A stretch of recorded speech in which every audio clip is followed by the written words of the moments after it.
تو اب تک آپ نے اس ناول میں لوئزیا، تھامس، ٹام اور بونڈربی کی کہانیاں دیکھ چکے ہوں گے، جس کے مطابق لوئزیا بونڈربی کے ساتھ پیسوں کی وجہ سے شادی کرتی ہے۔ کیوں شادی کرتی ہے؟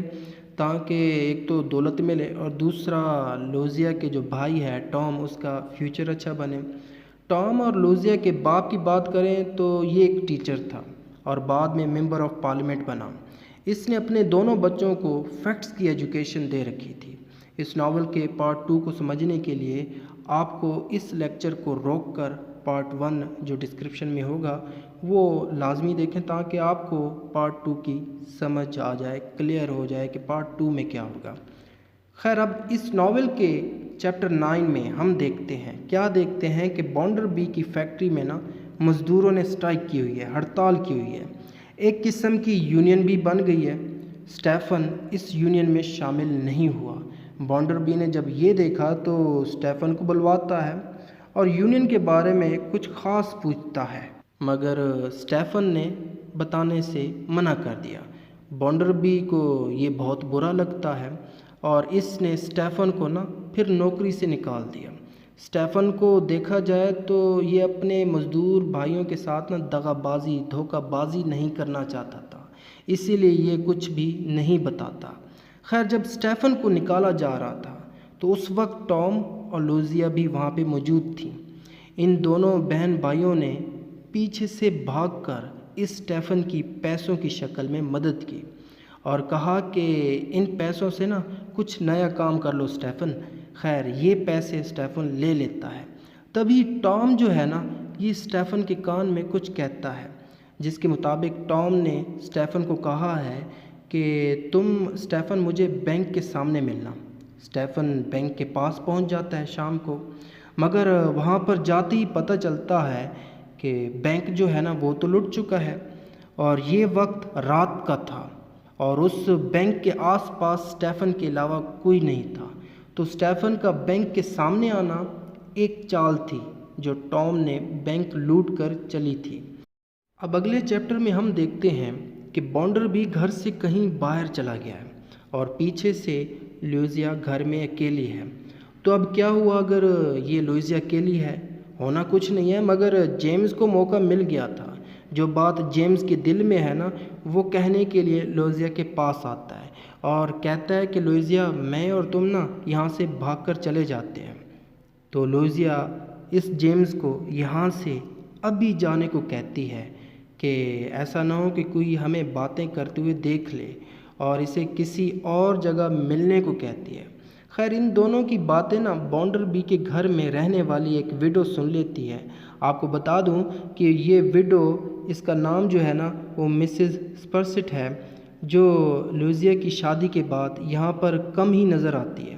خیر، یہ مسز سپرسٹ ان دونوں کا جنگل میں پیچھا کرتی ہے اور کچھ لمحوں بعد یہ دونوں اس مسز سپرسٹ کی نظر سے غائب ہو جاتے ہیں۔ جیسے ہی یہ دونوں مسز سپرسٹ کی نظر سے غائب ہو جاتے ہیں تو مسز سپرسٹ سمجھتی ہے کہ لوئزیا جیمز کے ساتھ بھاگ گئی ہے۔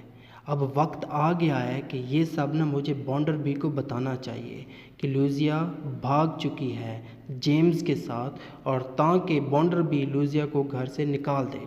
مگر ایکچولی میں لوئزیا بھاگی نہیں تھی، بلکہ لوئزیا جنگل سے سیدھے اپنے فادر تھامس کے گھر چلی گئی تھی، جو جیسے ہی گھر میں آتی ہے تو تھامس کو کہتی کہ پاپا، آپ کے فیکٹس کی ایجوکیشن کی وجہ سے میری زندگی برباد ہو گئی ہے۔ جب سے اس منحوس کے ساتھ میری شادی ہوئی ہے میری زندگی کا مذاق بن کے رہ گیا ہے۔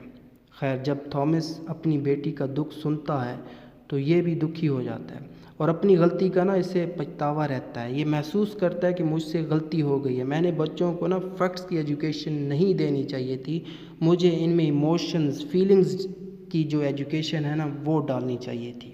دوسری طرف ہم یہ بھی دیکھتے ہیں کہ مسز سپرسٹ سیدھے بونڈربی کے پاس جا کر کہتی ہے کہ تمہاری بیوی بھاگ چکی ہے جیمز کے ساتھ۔ بونڈربی جب یہ سنتا ہے تو بونڈربی سچ مان لیتا ہے اور تھامس کے پاس آ کر کہتا ہے کہ تمہاری بیٹی، تمہیں پتہ ہے کہ نہیں پتہ، تمہاری بیٹی جیمز کے ساتھ بھاگ گئی ہے اور تم یہاں پہ بیٹھے ہو۔ تھامس کہتا ہے کہ یہ جھوٹ ہے، میری بیٹی میرے پاس ہے۔ تم جھوٹ بول رہے ہو اور الزام لگا رہے ہو، بلیم کر رہے ہو، اور ہاں تم نا اب یہاں سے پتلی گلی پکڑو اور چلے جاؤ یہاں سے، میری بیٹی اب میرے پاس رہے گی، تمہارے پاس نہیں آئے گی۔ بونڈر بی جب یہ سنتا ہے نا، غصے میں پھر وہاں سے چلا جاتا ہے۔ اب اس ناول کے آخری چیپٹر میں ہم دیکھتے ہیں کہ اسٹیفن کہیں سے آ جاتا ہے، اور اسٹیفن پر کیونکہ بینک کی چوری کا الزام لگا تھا تو یہ شہر چھوڑ کر چلا گیا تھا، لیکن اب یہ اسٹیفن واپس آ گیا اپنا نام کلیئر کروانے کے لیے، اپنے نام پر جو دھبا لگا تھا الزام کا وہ صاف کرنے کے لیے اب یہ واپس شہر میں آ گیا ہے۔ اور آتے ہی یہ اسٹیفن سیدھا بونڈر بی کے پاس آتا ہے اور سب کچھ سچ سچ بتا دیتا ہے بونڈر بی کو کہ ٹام نے وہ بینک لوٹا تھا اور اس بینک کی چوری کا الزام مجھ پر لگا دیا گیا ہے۔ یہ سب بتا کر اسٹیفن یہاں سے بونڈر بی کے پاس سے چلا جاتا ہے، اور راستے میں یہ جا رہا ہوتا ہے کہ کسی گڈھے میں جا گرتا ہے یہ اسٹیفن، اور پھر اس اسٹیفن کی موت ہو جاتی ہے۔ خیر اب یہ بینک چوری کا جو قصہ ہے سب کو پتہ چل جاتا ہے۔ سیسی ٹام کو کہتی ہے کہ تم میرے فادر کی سرکس میں کچھ دنوں کے لیے بھیس بدل کر رہو۔ ٹام جب یہ سنتا ہے تو یہ سرکس میں چلا جاتا ہے اور کچھ دنوں کے لیے بھیس بدل کر رہنا شروع کر دیتا ہے۔ دوسری طرف تھامس اور لوئزیا کیا کر رہی ہوتی ہیں، یہ دونوں ٹام کو ملک سے باہر بھگوانے کی تیاریاں کرتے ہیں، مگر یہاں پر تھامس کا اسٹوڈنٹ ایسا کرنے سے نہ روکتا ہے اور کہتا ہے کہ میں ٹام کو باہر نہیں بھاگنے دوں گا۔ تھامس اسٹوڈنٹ کہتا ہے کہ تم ایسا کیوں کر رہے ہو؟ کیا تم ایک باپ اور بہن کی فیلنگز نہیں سمجھ سکتے؟ ان کے ایموشنز سمجھنے کے قابل نہیں ہو؟ کیا تم انسان ہو یا نہیں ہو؟ کیونکہ انسانوں میں تو فیلنگز اور ایموشنز ہوتی ہیں۔ تو یہاں پر یہ اسٹوڈنٹ کہتا ہے کہ فیلنگز، ایموشنز یہ کیا ہوتی ہیں؟ آپ نے تو سر ہمیں فیکٹس کی ایجوکیشن دی ہے، اور فیکٹس کے مطابق ٹام ایک مجرم ہے۔ خیر کسی نہ کسی طریقے سے نا ٹام ملک سے پھر باہر چلا جاتا ہے۔ اب اس کہانی کی اینڈنگ میں ہم دیکھتے ہیں کہ لوئزیا اکیلا رہنا پسند کرتی ہے، وہ زندگی میں نا اکیلے رہنا شروع کر دیتی ہے اور کوئی شادی نہیں کرتی۔ جیمز بھی واپس چلا جاتا ہے۔ تھامس کو ابھی بھی دکھ ہے کہ وہ ساری زندگی غلط ایجوکیشن دے رہا تھا۔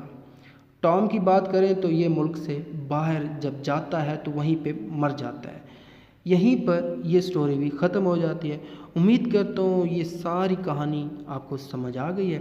اگر سمجھ آئے تو لائک کیجیے گا، سبسکرائب کیجیے گا، دوستوں کے ساتھ لازمی شیئر کیجیے گا، اور اپنا فیڈ بیک جو ہے وہ لازمی کمنٹ میں دیجیے گا۔ Thank for watching this.